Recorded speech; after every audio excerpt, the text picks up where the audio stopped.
Dreaming of a better sleep? Tossing and turning is not your destiny. And Ollie is here to help.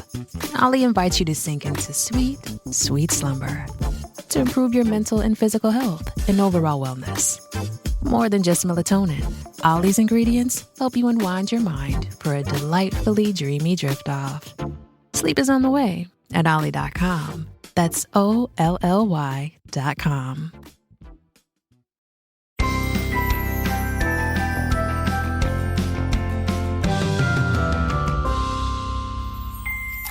Hello and welcome to Bytes of Health, where we hope to take a bite out of your parent worries each day with sound advice and guidance. Every morning, we'll answer a commonly asked pediatric question in 5 minutes or less. I'm Dr. Jess Steier, a public health scientist, and today I'm joined by our pediatrician bestie, Dr. Dina DiMaggio. Hello, Dina. Hello, Jess. All right, so we all know that children quickly grow from babies into the I'll do it toddler age. And with this transition comes newfound independence. And our once food-loving toddlers may suddenly decide not to eat the meal that we lovingly spent hours preparing. So today we are going to talk all about picky eating and offer some tips to help you with your picky eater. The clock is ticking, so let's get to it. All right, Dina, when does this phase typically begin? So often children will eat anything you put in front of them until 1 year of age and are little garbage pails up until then, but will suddenly become a more picky eater around 15 to 18 months. So you may notice your child only wanting to eat foods like the classic toddler favorites of yogurt, raisins, and carbohydrates, which are common toddler-loving food categories. The good news is that small children really don't need very much to eat, since their growth slows down at this age, and often by age 2, toddlers should be eating 3 healthy meals and 2 snacks a day, with the average 2-year-old boy or girl requiring only about 1,000 calories a day. All right, so what should we as parents do? So the best way to deal with a picky eater is to keep the meal stress-free. I love the advice of Ellen Sater, who's a registered dietitian and family therapist, and she talks about this division of responsibility, where parents determine the what, when, and where of meals, and the child then determines how much they would like to eat.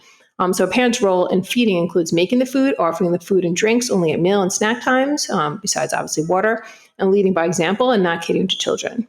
She believes children will then eat the amount they will need, innately regulating their own food intake. All right, so how do we keep meal times interesting and consistent so that our kids eat better? So involve your children in mealtime. So you can use fun things like cookie cutters and dipping sauces, muffin trays or bite-sized portions, colorful plates, or natural food coloring. Try offering the same food in different ways. So if they don't like it steamed, make it roasted or with a favorite dipping sauce, or have your toddler make his or own fun food creations. Involve your child in food preparation to spark interest in the meal, or have them go food shopping with you. So I love telling patients to pick a color day, for example, and say on a red day, eat beets and strawberries and watermelon. Encourage also your child to try new foods many times. So don't give up or become frustrated if it doesn't happen the first, second, or even the 10th time. Because sometimes it takes 20 or 30 times for your child to like the food that you're giving them.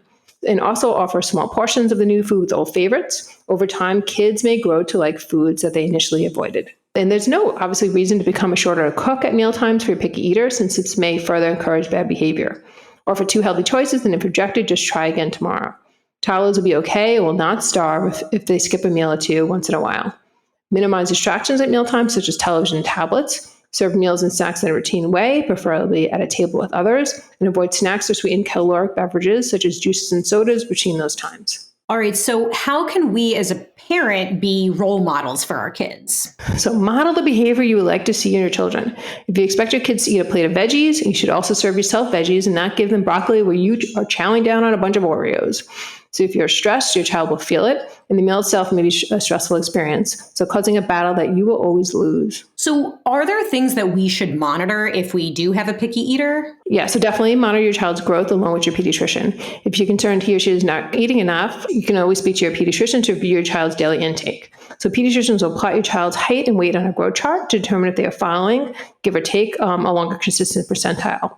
So the current recommendations for which growth chart to use depends on the age of your child. So from birth to 2 years, the WHO growth charts are now recommended, while the Center of Disease Control, the CDC's growth charts, are still used from 2 to 18. The WHO charts are based on studies with breastfed infants, and the sample size for young infants was larger and better represents how infants should grow under ideal conditions. So that's why you make sure that your pediatrician is using the WHO charts for younger ages. If your child is not growing along a consistent curve, your child may be considered failure to thrive.